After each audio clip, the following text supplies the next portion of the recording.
सदाशिवसमारंभां व्यासशंकरमध्यमाम् अस्मदाचार्यपर्यन्तां వందే గురు పరంపరాం.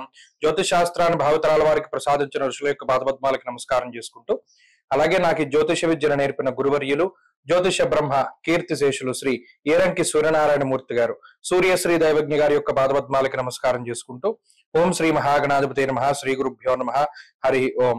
వీక్షకులందరికీ నమస్కారం. మకర రాశి వారికి ఈ వారం సానుకూలమైనటువంటి గ్రహస్థితి గోచరిస్తూ ఉన్నది. ప్రత్యేకించి ఈ రాశి వారికి ఉన్నటువంటి గొప్ప బలం ఏంటి అంటే షష్టకుజుడు. అది చాలా గొప్ప గ్రహస్థితి. ఈ వారంలో అటు షష్టకుజుడు, పంచమ స్థాన స్థిత గురువు, అలాగే సప్తమ స్థాన స్థిత చంద్రుడు, వీటితో పాటుగా రవి రెండవ స్థానాన్ని వదిలిపెట్టి వారం చివరిలో తృతీయ స్థానానికి వెళ్ళడం కూడా ఒక గొప్ప మార్పుగా చెప్పవచ్చు. దీనివల్ల ఈ వారంలో గత వారంతో పోల్చుకుంటే అనుకూలించేటువంటి గ్రహాల యొక్క సంఖ్య పెరిగింది. ఎప్పుడైతే క్రూరమైనటువంటి గ్రహాలు త్రిషష్ట లాభ స్థానాల్లో సంచారం చేస్తూ ఉంటారో అప్పుడు ఎక్కడ లేనటువంటి సంపద కూడా వచ్చి చేరుతూ ఉంటుంది. ఆకర్షణ పెరుగుతుంది.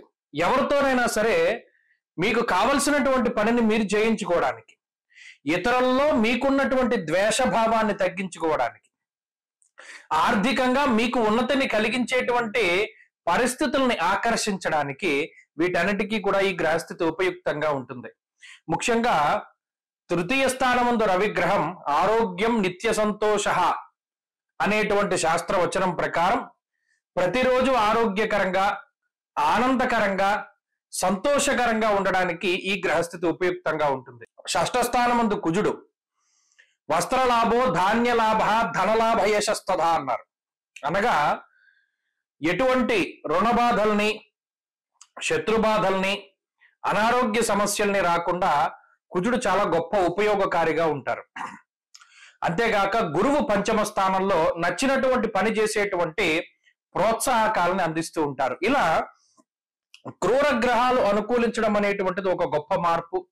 తత్ఫలితంగా ఈ రాశి వారు ఈ వారంలో ఆర్థిక ఉన్నతిని, ఆరోగ్యపరమైనటువంటి ఉన్నతిని, మానసిక సమస్యల్ని అధిగమించడము, కుటుంబపరమైనటువంటి సమస్యల్ని అధిగమించడం లాంటివన్నీ కూడా చాలా చక్కగా చేయగలుగుతారు. అన్ని విధాలుగా కూడా ఈ వారం గ్రహస్థితి చాలా శ్రేష్టమైనటువంటిది మకర రాశి వారికి. అంతేకాకుండా వృత్తి ఉద్యోగాల్లో ఎదుగుదలను సైతం ఈ గ్రహస్థితి సూచిస్తూ ఉన్నది. అటు చదువర్లకి మంచి ఉన్నతమైనటువంటి పోటీ పరీక్షల్లో మంచి అవకాశాలను కల్పిస్తూ ఉన్నది. విదేశీయానానికి సైతం అవకాశాలు కల్పిస్తూ ఉన్నది. మకర రాశి వారి ఈ వారం మరింత అనుకూలమైనటువంటి ఫలితాలను సాధించడానికై శ్రీ గురు దత్తాత్రేయ స్వామి వారి యొక్క ఆరాధన చేస్తూ ఉండడం చెప్పదగినటువంటి సూచన. ఈ వారంలో కలిసొచ్చేటువంటి రోజు గురువారంగా చెప్పవచ్చును. అదృష్ట సంఖ్య 5, అదృష్ట వర్ణము పసుపు.